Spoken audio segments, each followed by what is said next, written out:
Welcome to the SEO.co Search Engine Optimization Podcast. Digital marketing essentials and next level tactics. From offsite and on-site optimization to persuasive selling and everything in between. You'll learn actionable tips on what it takes to outright and outrank your competition. Now, here's your host, Nate Need.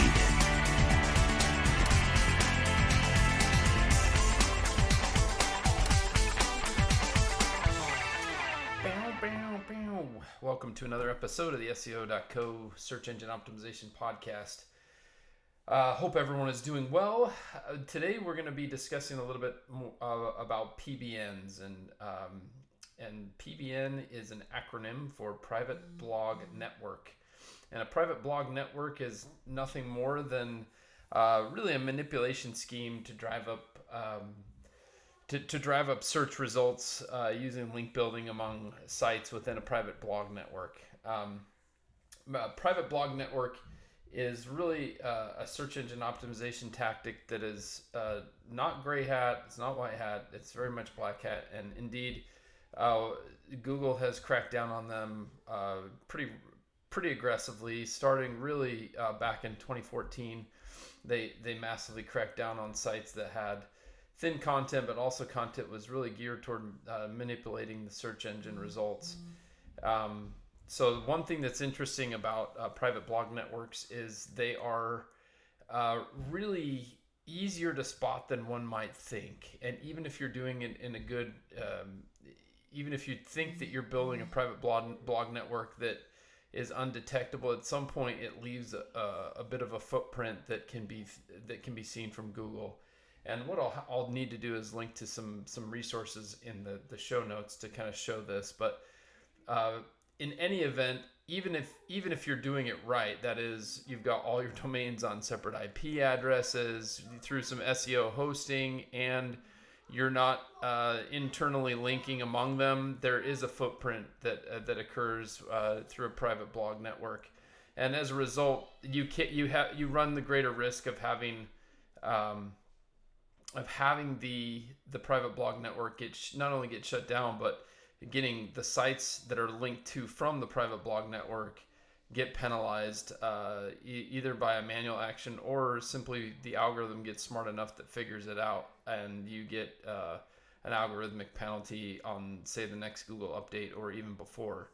So there are a lot of different camps out there, especially those that are aggressive in link building, and some will they'll use private blog networks as a secondary links building strategy. So for instance, secondary links are something where you build a primary link to, say, your money page or a blog post, maybe through some guest blogging or some outreach campaigns. You get that link built to you, and then you go out and you blast the primary link source that's linking to you with a bunch of links from a private blog network.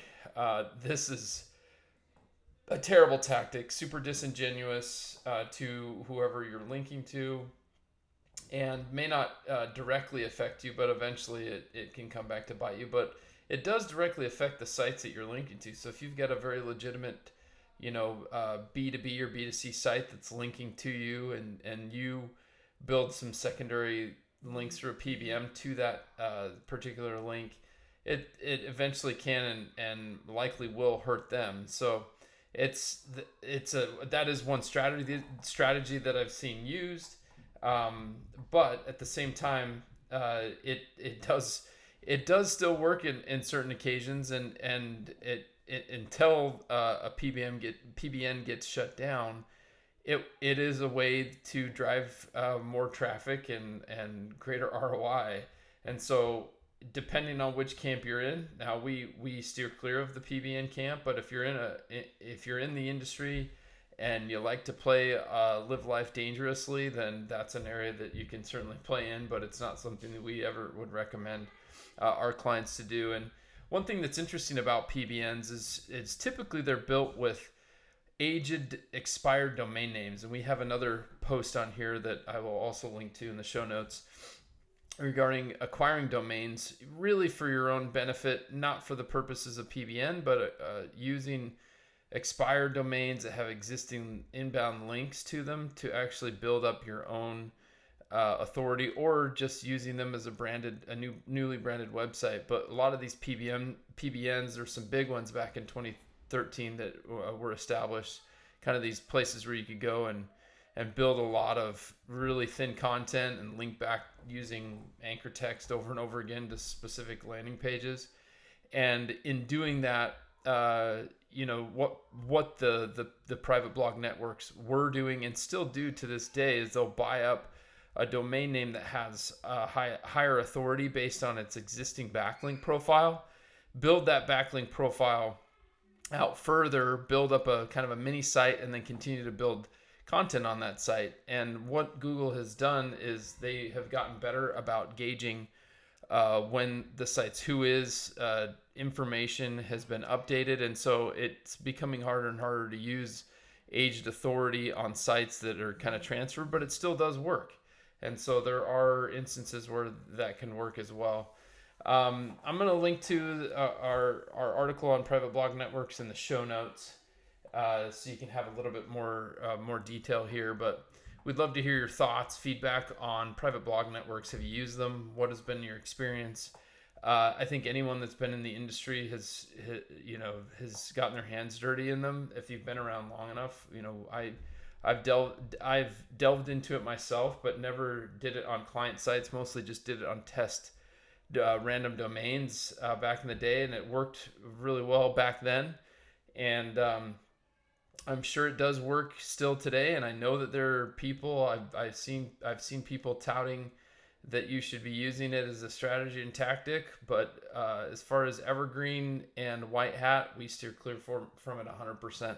Let us know your thoughts on and feedback in the show notes. Appreciate you visiting and listening, and we look forward to having you on again soon.